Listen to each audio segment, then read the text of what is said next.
नमस्कार, जय श्री राम। प्रिय भक्तों, इस बार जेठ के महीने में, जेठ का महीना 13 मई से शुरू हो रहा है, तो इस बार बहुत बड़ा अच्छा उत्तम सहयोग बनने जा रहा है, क्योंकि इस बार जेठ के महीने में 5 मंगलवार पड़ने जा रहे हैं और जेठ की शुरुआत भी मंगलवार से ही होने जा रही है। तो इस बार कुल मिलाकर के 5 मंगलवार पड़ रहे हैं।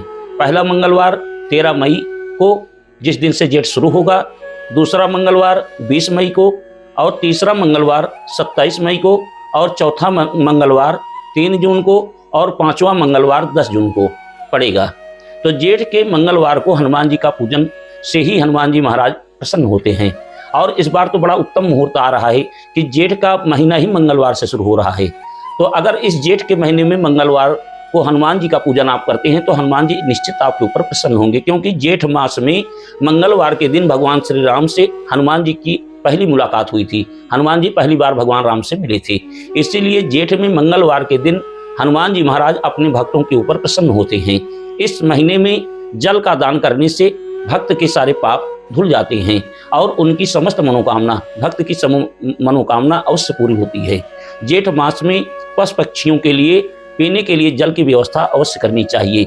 ये एवं राह चलते व्यक्ति, यानी कि प्याऊ लगवावें और जल और शरबत अवश्य राह चलते व्यक्ति को पिलाना चाहिए। तो इससे बहुत बड़ा पुण्य प्राप्त होता है और अश्वमेध यज्ञ का फल प्राप्त होता है। जेठ माह के हर मंगलवार को हनुमान जी का पूजन करना चाहिए। उनके स्वरूप का पूजन करने से सारे दुख दर्द दूर हो जाते हैं। कहा जाता है कि महाभारत काल में भीम को अपने बल पर बड़ा घमंड हो गया था, तो हनुमान जी जेठ के मंगलवार को ही बूढ़े स्वरूप को धारण कर भीम का घमंड तोड़ा था। इसलिए जेठ मास में पहले मंगलवार को ब्रह्म योग, राजभंग योग और शुक्रादित्य योग, यानी कि मंगलादित्य योग और गजलक्ष्मी योग का भी संयोग प्राप्त हो रहा है। इसीलिए 13 मई मंगलवार को, बड़ा मंगलवार को प्रातःकाल दक्षिणमुखी हनुमान जी का पूजन अचूक मानी गई है। इसके अलावा किसी भी हनुमान जी के मंदिर में जाकर के हनुमान जी को आप सिंदूर का चोला चढ़ाएं, लाल फूल, लाल चंदन अच्छे से उनका पूजन करें, हनुमान चालीसा का पाठ करें। फिर हनुमान जी को पीपल के 12 पत्ते पर सिंदूर या रोली से राम राम लिख करके लाल धागे में पत्तों की माला बना करके हनुमान जी को माला अवश्य पहनावें।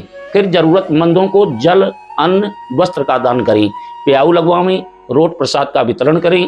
हनुमान जी महाराज आपकी मनोकामना अवश्य पूरी करेंगे। लेकिन एक बात का ध्यान आप लोग अवश्य करें कि दोपहर के समय मध्याह्न काल में हनुमान जी का पूजन नहीं करना चाहिए।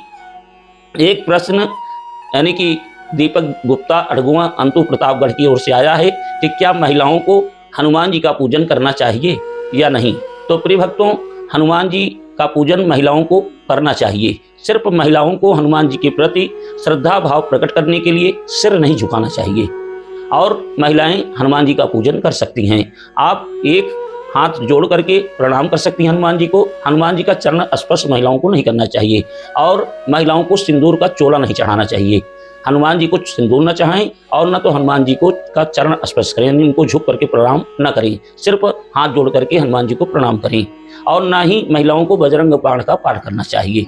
तो ध्यान रहे, हनुमान जी का पूजन सुबह 6 बजे से लेकर के 9 बजे तक बहुत ही उत्तम मुहूर्त है।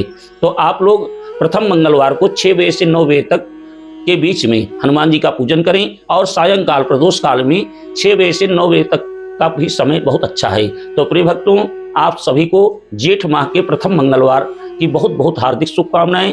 हनुमान जी महाराज आप लोगों की कृपा, आप लोगों की मनोकामना पूर्ण करें और हनुमान जी महाराज की कृपा आप लोगों को अवश्य प्राप्त हो। नमस्कार, जय श्री राम।